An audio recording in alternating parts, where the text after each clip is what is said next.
the main event, Johnny Walker versus Jamahal Hill.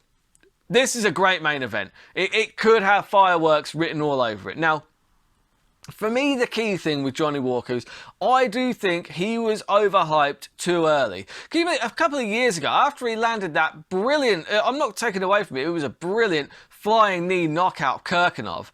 After he did that, people were talking about him beating John Jones, which is just outrageous when you look at what's happened since. Come on. So yeah, look, for me, even with the win over Spann, it wasn't without,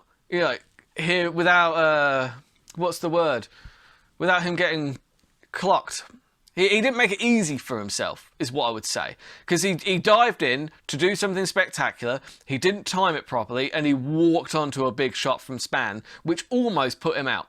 And that's the problem with Johnny Walker. He does the complicated stuff very well, but he doesn't seem to know when to throw it. He seems to just throw the complicated all the time.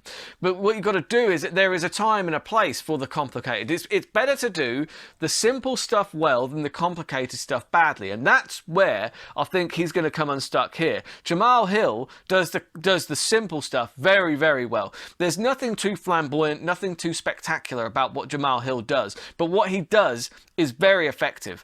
He goes in and he hits different. When you see him hit people, you notice the expression on people's faces change. When he started teeing off on Ovince St. Preux, you could see Ovince St. Preux was like, whoa, okay, that's different. Oh, whoa, that's different.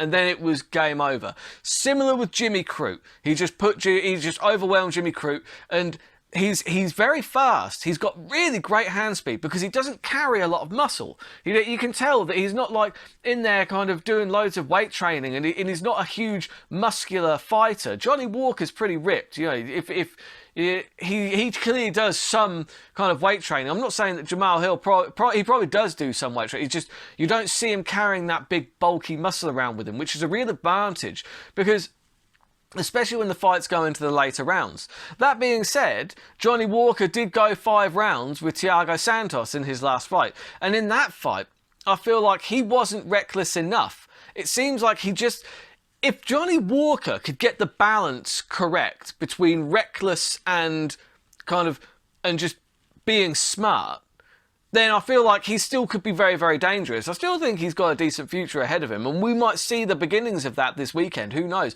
If you want an underdog that's got a chance of pulling out something spectacular, probably back Johnny Walker in this, because he's quite a heavy underdog. I think he's 4 against, which is 3-1-ish, which is kind of ridiculous. But I do understand why the bookies have him there, because honestly, I think that Jamahal Hill's style is kryptonite for someone like Johnny Walker.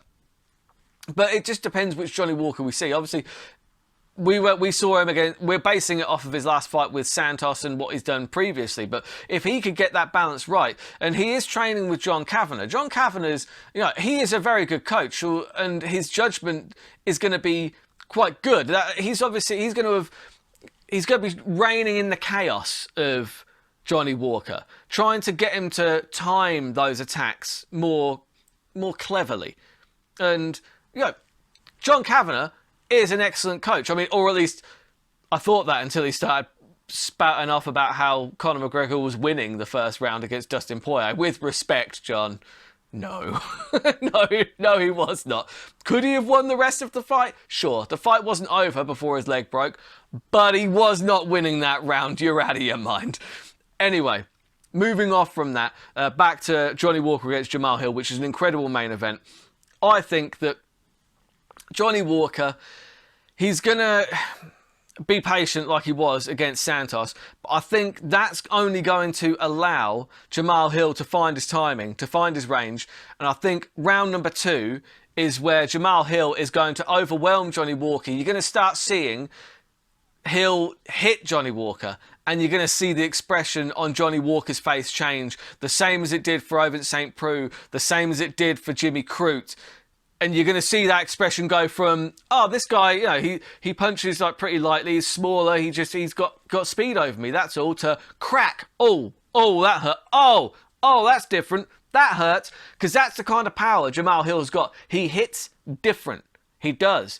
He's somebody in this division that I have really got my eye on. Jamahal Hill, obviously he lost against Paul Craig, but Paul Craig basically snapped his arm off, and Jamahal Hill still wanted to carry on fighting. Make no mistake about it, Jamahal Hill hits different, and I think he's going to hit Johnny Walker in the second round. He's going to overwhelm him and find that knockout. Now, currently you are getting 7-1. You're getting +7, sorry, 6-1 in English on the knockout in the second round for Jamahal Hill. And honestly, I'm taking that because there's no point in betting on the knockout just straight for Jamahal Hill. Well, if you want it to come off, yes, there is. But it's only 1.73, which is less than even money, which is just pointless for me because I like my bets to be terrible. I like to keep those odds high because I keep the stakes very low because, as I said, this is more like a scratch card than anything else. Like, honestly, if you want to make money from gambling on mixed martial arts, then you need to have a lot of capital and just bet on the favourites, bet on the most likely outcome every single time. But me, what I do is I like to call it an MMA scratch card, you know? So you can, basically it's a scratch card and you get to watch some fights. It's very rare that it's going to come off, but hey, but it's fun to at least watch it unfold. Does that make sense? I hope that makes sense. Anyway, I'm putting the, Jamahal Hill round 2 knockout at +7 on my bet slip. And I'm putting that on the accumulator. So on this MMA scratch card, I have got Bordeaux to get the knockout +5. You got Buckley to get the knockout round 2 +7.50.